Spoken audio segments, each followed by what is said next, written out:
Good morning students. In the last lecture we had discussed about unit number 1.1 and astrologer's day, and today we are going to discuss about unit number 1.2 on saying please, written by Alfred George Gardiner. He was born at Chelmsford in Essex in 1865. He started his literary career as a journalist and he was appointed as the editor of the Daily News, London, at the age of 37. The Manchester Evening News and the Daily News, he made regular contributions. His essays are uniformly elegant, graceful, and humorous. His uniqueness lies in his ability to teach the basic truths of life in an essay and amusing manner. He raised the questions of morality in everyday life. In the present essay on saying please, he points out the value of good manners in social life and emphasizes the importance of courtesy and politeness in daily behavior. He shows how polite speech and manners sweeten the atmosphere around and how discourtesy and ill manners spoil or pollute it. In this essay, A.G. Gardiner gives two examples. One is the liftman and second one is the conductor. This essay by Gardiner explores the issue of politeness as an extremely important and indispensable feature of civil society. Politeness, he argues, is that which keeps the social life of civilized man well-oiled and friction-free.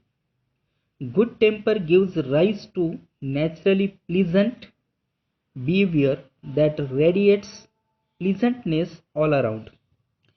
Conversely, bad temper breeds uncouth behavior that poisons the stream of life. Both good and bad behavior are highly infectious. The problem is that good poisons or good behavior cannot be enforced by the law. This is so because the manifestation of good behavior depends on the tone of one's voice, the cast of one's lips, the expression of one's face, and such things that the law can never regulate. Finally, writer argues that one may get the sweetest revenge against boorish individuals and being excessively polite towards them.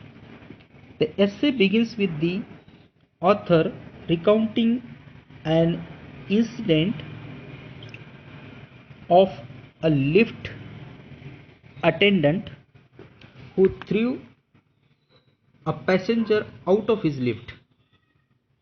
The problem was that the passenger rather rudely demanded to be taken to the top floor. The liftman wanted a more polite request prefaced with the word please. Since the passenger refused to use the word, the liftman threw the passenger out of the lift. Commenting on the incident, Gardiner points out that the action of the liftman cannot be condemned. He thinks so because impoliteness is not considered to be legally punishable offense. Should a person use violence against a robber who has entered his house, or against anyone who has assaulted him, the law will side with him. This is so because both robbery and assault are forbidden by the law.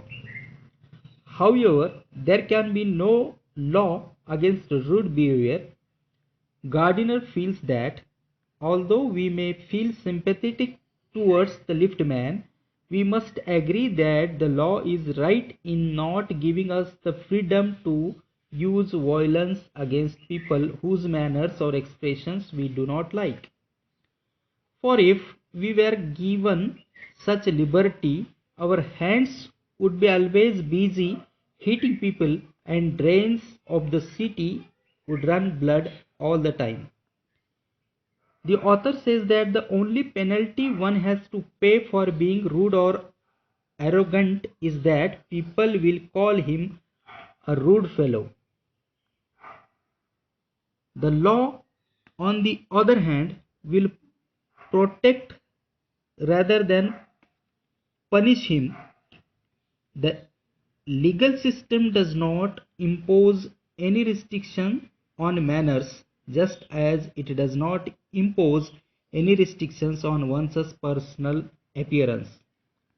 The hurting of a person's feeling is not considered a case where person who inflicts the hurt must be made to pay for damages. The law has no provision for defending people for moral or intellectual damage inflicted by uncouth people. Despite this, however, Gardiner asserts that such damages are in no way negligible. The rude person's behavior towards the liftman must have seemed to the latter as an insult to his social position or status. This hurt more than a kick on his shins because he may get the law act against the one who has kicked him, and in any case the pain of a kick soon passes away. The wound caused to one's self-respect, on the other hand, does not heal easily. Gardiner imagines how the liftman must have brooded over the assault or insult day, and how upon returning home he must have given vent to his anger upon his wife in the evening. Bad manners easily infect people who come across it. The author gives an example from a play, The Rival by Sheridan, to illustrate the point. In the play, Sir Anthony Absolute bullies his son, who gets annoyed and passes on his annoyance to his personal servant, who in turn goes and kicks one of the lower servants in the household.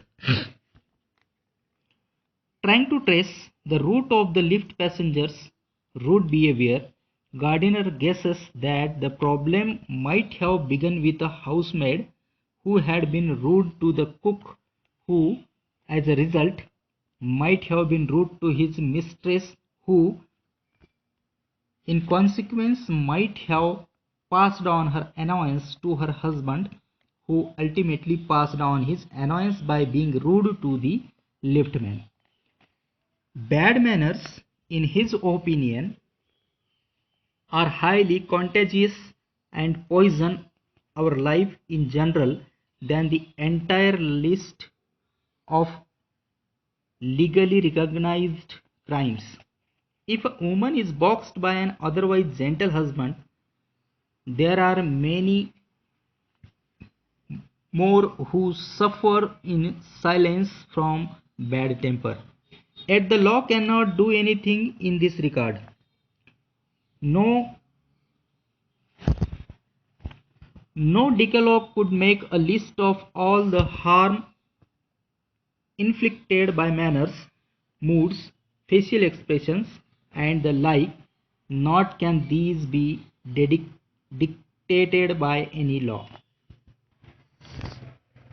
Although everybody must necessarily support the law in the case of the liftman, people will paradoxically feel sympathy for him. Just because the law cannot compel us to use expressions such as please does not mean that we can do away with the customers that are more sacred than even the law. One such custom of civilized man is to acknowledge a service. Gardner says that words like please and thank you are the small coins we pay on our journey through life as civilized human beings living in a civil society. These courtesies allow us to live in a society without friction. Besides, these words help to keep cooperation between human beings on a level of friendliness and goodwill, instead of dividing us in a superior who order and inferiors who are ordered about. The author says that only a very vulgar person will order for a service which he can be merely asking. This is so because whereas a request will provide the service with goodwill, an order might provide the service but only with resentment.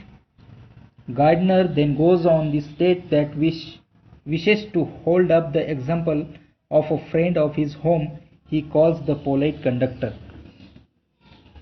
He hastens to add that by calling a particular conductor polite, he does not mean to imply that all other conductors are impolite. In fact, he says, given the difficult nature of their jobs, most conductors go about their working a very good natured manner. There are of course exceptions here and there. One meets resentful conductors who look upon the passengers as their enemies, who have to be kept in check through aggression. But such specimens are fewer than they used to be, and Gardiner thinks that this is because the Underground Railway Company, who manages the bus service, imposes a certain standard of polite behavior in the men who work for them. This, he feels, is an important bit of social service that also benefits the passengers. Having made it clear that he has nothing against conductors in Gardner tells us about his first interaction with the polite conductor. It happens one day when he boards the bus without realizing that he has left home without any money in his pocket. This being an experience common to most people, the author feels that the reader will know the feeling such a situation evokes. One feels either like a foot or a crook. One feels either like a fool or a crook.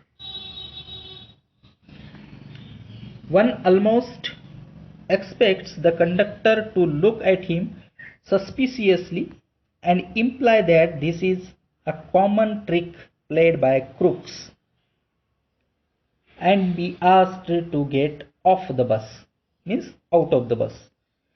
Even if the conductor believes him and is king, he is still left with the necessity of going back home for his wallet, wasting a lot of time and not being able to do what he had set out to do.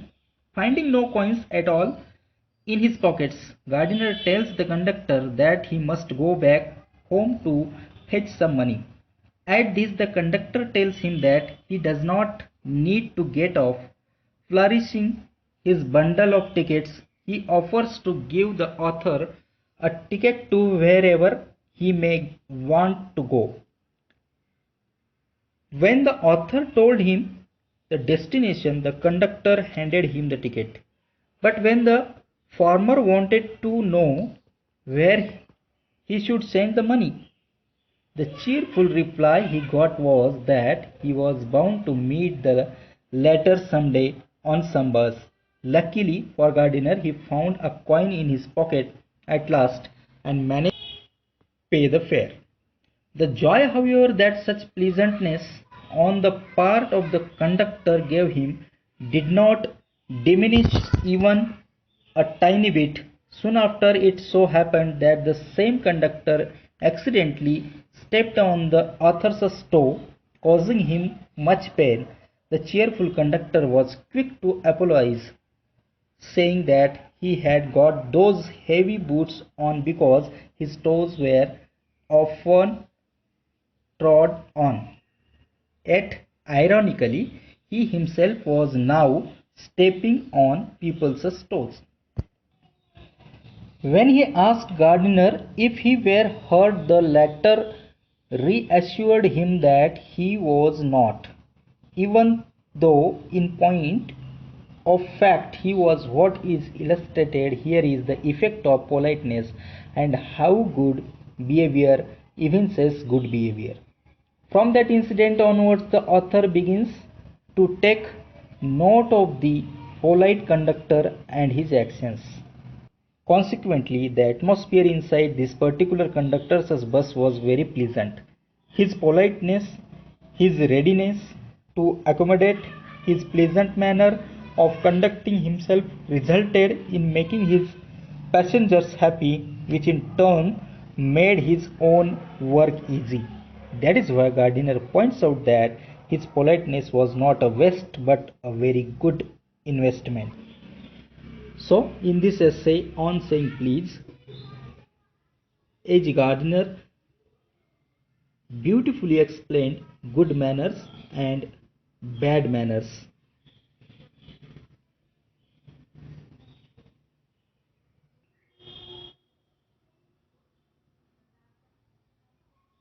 If you like this video, you can subscribe my YouTube channel, like, and if you have any doubt, you can comment in